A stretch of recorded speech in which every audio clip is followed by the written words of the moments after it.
and the ecosystem of the planet. It's pretty staggering. So then a number of questions arise as a result of that. And one of them is, how do we come to terms with this kind of information through dialogue and discussion in a way that brings people together rather than divides them further, and that understands that we all have a common wounding that we share as a result of this history and many other types of history. So I guess that is the big, huge dilemma of examining exactly what that word human means, because the context of that word for our nations and peoples is quite different for others. It's quite different for people from Africa that were sold into slavery and so forth, that were ended up either crossing the ocean or ended up in the ocean as a result of the Middle Passage, as I believe they call it, and the slave trade. So we have to look at that, and that would be a longer conversation. Perhaps we can have another event at another time, because I realize that when you take up most of the time frame with the movie itself, it's difficult to have the time necessary to enter into a longer and more meaningful conversation. But is there anything you want to say, Shauna?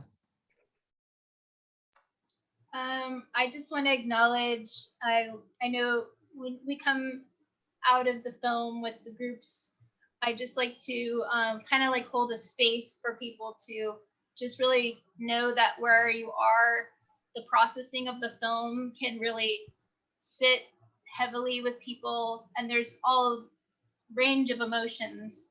And I just want to acknowledge that wherever that is for you at this time, it's just fine and good. And also that people continue to process the film over the course of a week, even if, you know, they saw it like last week, there's still, it comes up again. So just knowing that, I do see as well that, as I mentioned, some of you may have been at the introduction or may not have, but I see the importance of seeing the deeper history, the social, political, ecological, economic, racial injustices, all these different challenges that we're seeing really can stem from these deeper roots of this domination code and the domination dehumanization model and patterns that are perpetuating.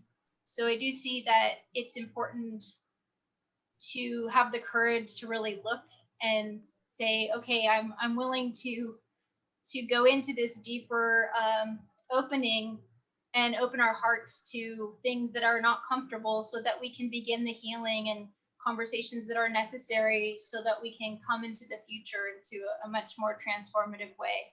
So I just thank all of you for being here, and we're happy to answer questions. Or there's a lot of deeper history. I always say it's challenging because we always have such a short time. My dad could go on for hours, and he does on other panels. I could go on for hours as well on other topics, but I just want to say we are available in, you know, for other groups or other topics, but as well that we yes, we'll come to your question in a second, Yusuf. I hope I'm saying that right. So sorry, I get a little sidetracked and then forget what I'm saying. But just that we're available and that we have a lot to share. Oh, and the story behind the story of how this film came together, and my dad's book, if we haven't mentioned that, Pagans in the Promised Land, Decoding the Doctrine of Christian Discovery, has been very foundational to many universities, and many people carry it around like in their backpacks and briefcases. And so there's just a lot to this, and that my dad has been working on this for 40 years, and there's been a lot of people following in his footsteps, but he's really the one that knows a lot on this topic, I would say. So thank you. Thank you so much. You want to are there, Shauna, are you seeing any questions in the chat room? I think Yusuf was one recognized. Yeah. Yes, I wanted to first say thank you for the wonderful presentation, wonderful video, and it was well referenced. That's what I find is beautiful. A lot of times people hear stories and histories and they just hear them, but you didn't just speak of them, you referenced them, and that's very, very important. I was hoping that we could get a sort of a bibliography that we could follow up with these kinds of further in-depth stories. I know in the video they were there and we could go back and get a list of the books that were in the video, but either way, that's fine. I just wanted to acknowledge that. Yeah, we can do that. We can make that available to Reverend Albert, and then she can pass that along to you all. Absolutely. Yeah. Good suggestion. Thank you for that. Margie Carroll, looks like you have a hand up. That's just an extremely powerful film. Stephen, thank you. I'm traumatized. So many people have said they didn't start waking up till George Floyd was killed. And you've pointed out this goes back centuries. This kind of trauma is part of all of our civilizations. Is this movie going to be shown like on national TV, on PBS? Well, I think that we tried to take that route, and I think for certain technical reasons, perhaps the movie doesn't quite meet that quality of movie making that would go on PBS or something. In other words, there are some technical challenges with the movie that we didn't overcome. So that's an open question, I guess. But I think it's a good question. What are the better venues that we can use to get it out there on a wider basis, right? And yeah, so I don't know is the simple answer to that question. Yeah. I know some of us on this panel have been discussing My Grandmother's Hands, which is about trauma. Yeah. And perhaps working with authors like Resme, who could, in a sense, spread the word and get this kind of book, this history, into our classrooms, because we weren't taught this in our own history. Yeah. We were taught it only from a white perspective, and that's very white supremacist oriented. And when you look at our streets today, what's going on in society, so many of the problems between the races, between the divisions in our country, go back to exactly what you're talking about. And even Mother Nature is crying out, what have we done to our planet? We've traumatized it by domination. And let me point out in the chat room, excuse me, Stephen has put the link. If you would like to see this movie again, there's a way to purchase it or to rent it. So I know myself, I'm going to have to see it again because there's just so much. So it's and then if you do, take it back to your communities, your faith communities, and have have Stephen, if you have to do a Zoom or something, have him come to your faith communities and do the same thing.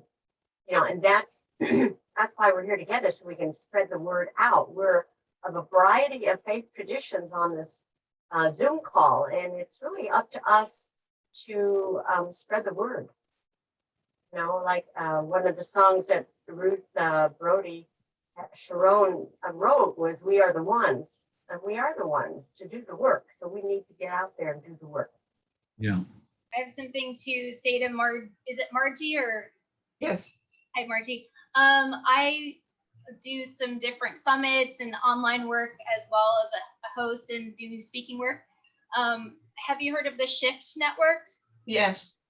So I've been a host and speaker on the Shift Network, and I feel really grateful that I just was the host of the Shamanic Wisdom Summit as a co-host, and I got an interview with Newcomb, and so we talked about My Grandmother's Hands, and I really liked the integration of just our work and talking to him, and it was a really awesome interview. So I don't know if I can find the link to share that with you, but it's on the Shift Network.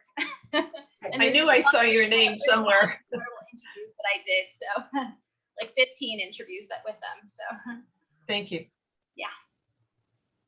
Looks like Lynn has her hand up. Lynn? I think Ruth or So- Hi, I just want to say I knew I recognized you from somewhere. I saw that interview on the Shift Network, which was excellent. And all I want to say, I'm Roman Catholic, and I want to say that I am mortified for the history in the Catholic Church. And I think one thing we have going for us right now is that we have a Pope who I think will listen, and we have a bishop in San Diego who I think will listen. And I just want to pledge to you that I want to be your ally, because this is work that's going to take lots of hands, and it's part of our history that we just don't see. It's not part of curriculum, and it's just so important. So I kudos to you for the great job you're doing, and I want to help. Well, thank you for that. I think it's important to consider that in the Kumeyaay Nation territory in particular, but throughout California, when we look at the history of the Spanish Catholic mission system, and we think about what was the mission of that mission system, and when we look at those Vatican documents from the 15th century and look at the Latin and the English, but specifically the Latin, the intention was to establish domination where it did not yet exist. And that's something that the Catholic Church has, the hierarchy has managed to keep hidden. And I think to a great extent, they've kept it hidden from themselves. I had an opportunity to sit down with, I think it was the new head of the Catholic mission. I'm not sure if he was the bishop or a priest at the Catholic mission there, Mission San Diego de Alcala. But in any case, we had a very nice lunch at Sequan Resort, and I gave him the lowdown on all this kind of information. Then I said, well, let me ask you a question. How many years did you study at the seminary? And I forget the number he gave me, number of years. And I said, in all those years that you studied theology, how much time was spent studying this information that I'm explaining to you? And he said 0. So that's the problem. And we've had extensive conversations with the Vatican hierarchy. Most recently, we've had conversations with Cardinal Aurelius from Sweden, from Stockholm, who is a personal advisor to the Pope, the current Pope, and Pope Francis. And we've had extensive conversations on the theology of domination based on the papal bulls. But the problem for the hierarchy is that they'd rather, understandably, I suppose, but rather put forward Laudato Si and the very pleasant sounding wording from that document, rather than the truthful nature of the earlier documents from the 15th century. And if there's a contrast and comparison between those two styles of thought and writing and so forth, it becomes very evident as to what the real challenge is, and because the system of domination that was established is still very much in place, and it hasn't gone anywhere. So that has to be addressed. And so far, we've mostly got sidesteps from the Vatican hierarchy, but we keep at it, We say people, they try to say, well, we're conquered or something like that. I say, we're not conquered. We're only 500 years into this, 500 some years into this. We've got a long ways to go. Ruth, I think you have your hand up. Unmute, dear. I was very, very impacted by the film. Thank you so much for your presentation. And as a member of the Jewish community, having had a long, our community has had a long history of persecution, and of course the Holocaust that happened in the 20th century. And no two peoples have the exact same history, but we can maybe enter each other's tragedies when we have experienced something similar. And I was thinking that one of the ways to propagate this information that could be very helpful is something I see happening with Holocaust studies across America. And that is that in this case, Holocaust survivors will go to schools and will talk about what happened to them personally. And even if you don't have people from the different periods that you've mentioned in the film, still, if you had representatives from the different Ruth, you got frozen. talking to Ruth, you're Pardon frozen. me? Couldn't hear you. You were frozen. Oh, Yeah, we heard most of it. did you Up hear to the the last point. sentence? Yeah, up to the point. it I'm talked just about the- suggesting that,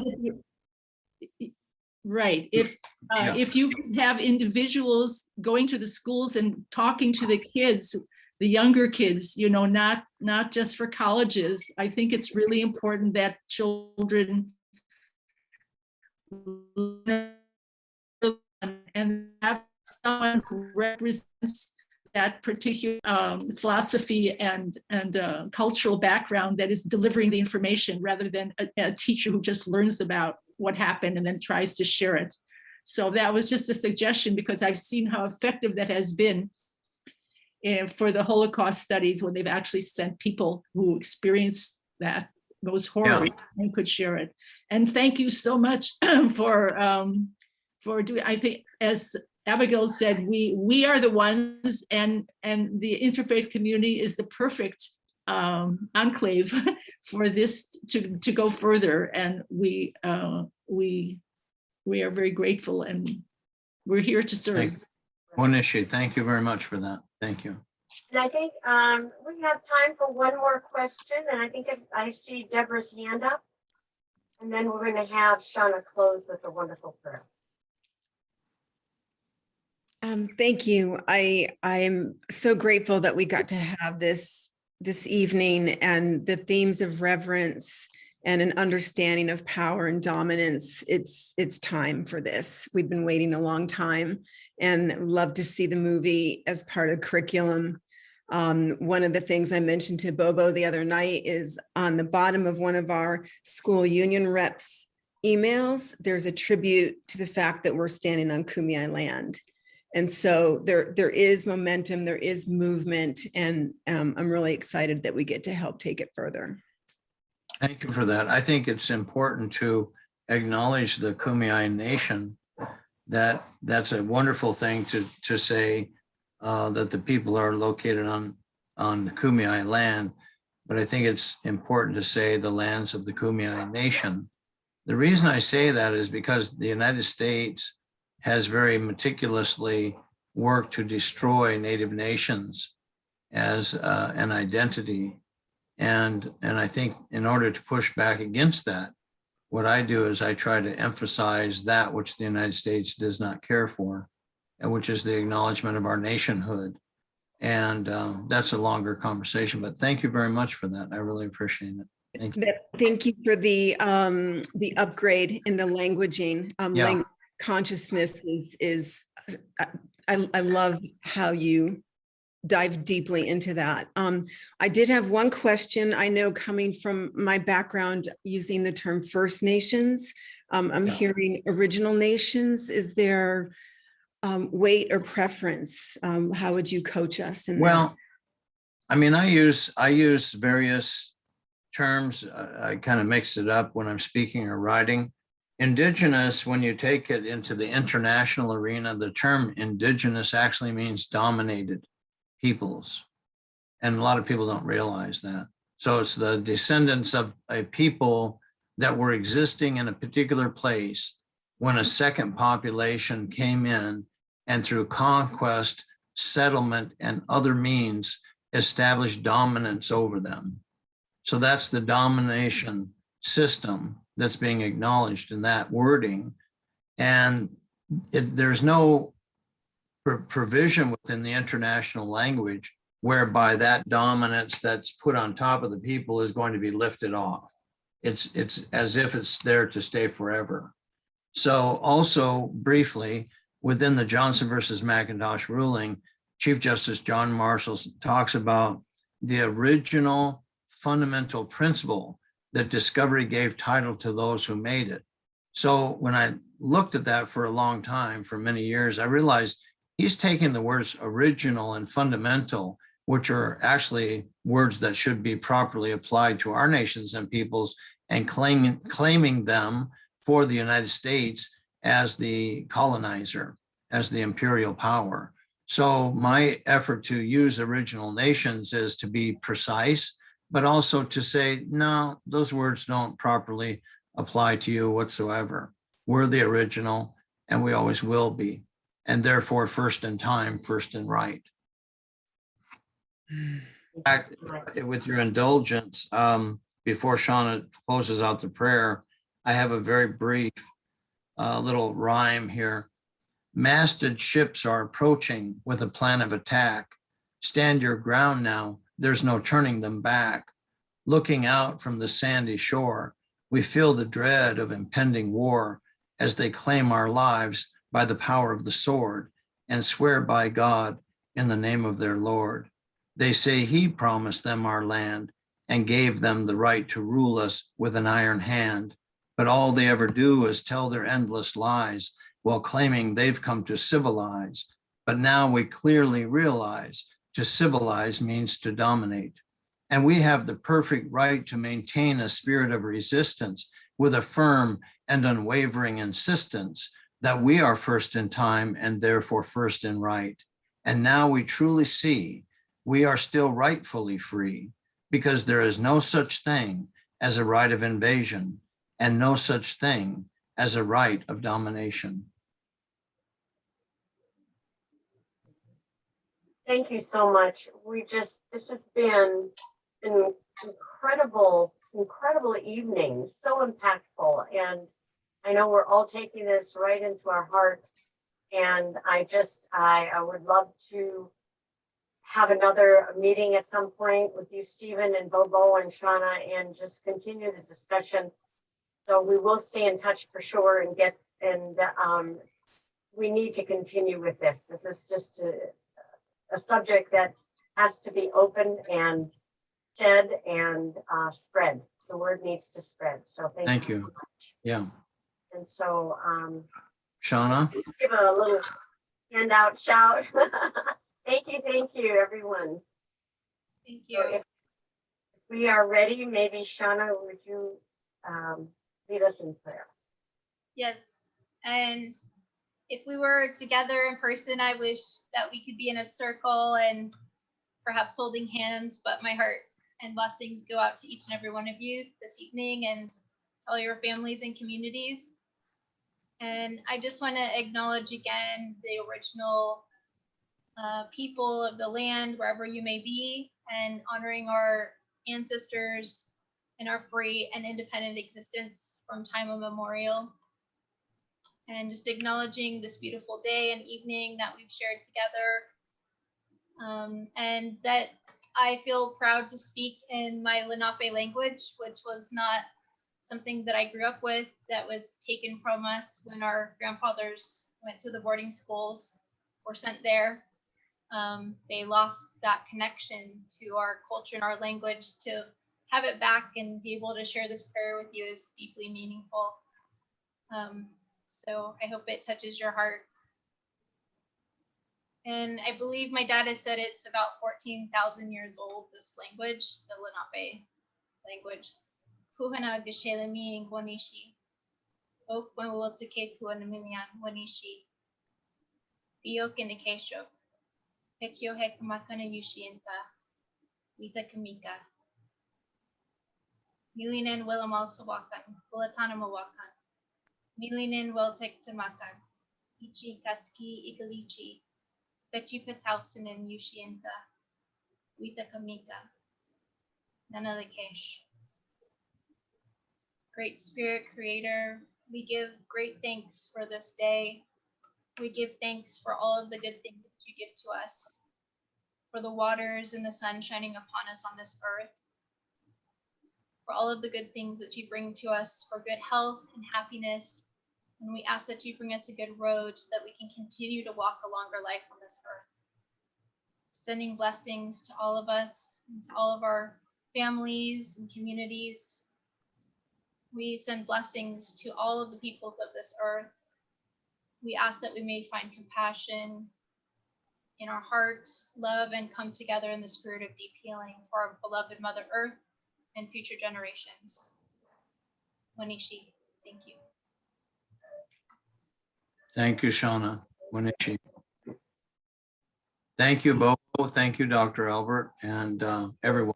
Thank you so much for having us here this evening. Appreciate it. And Hi, thank you.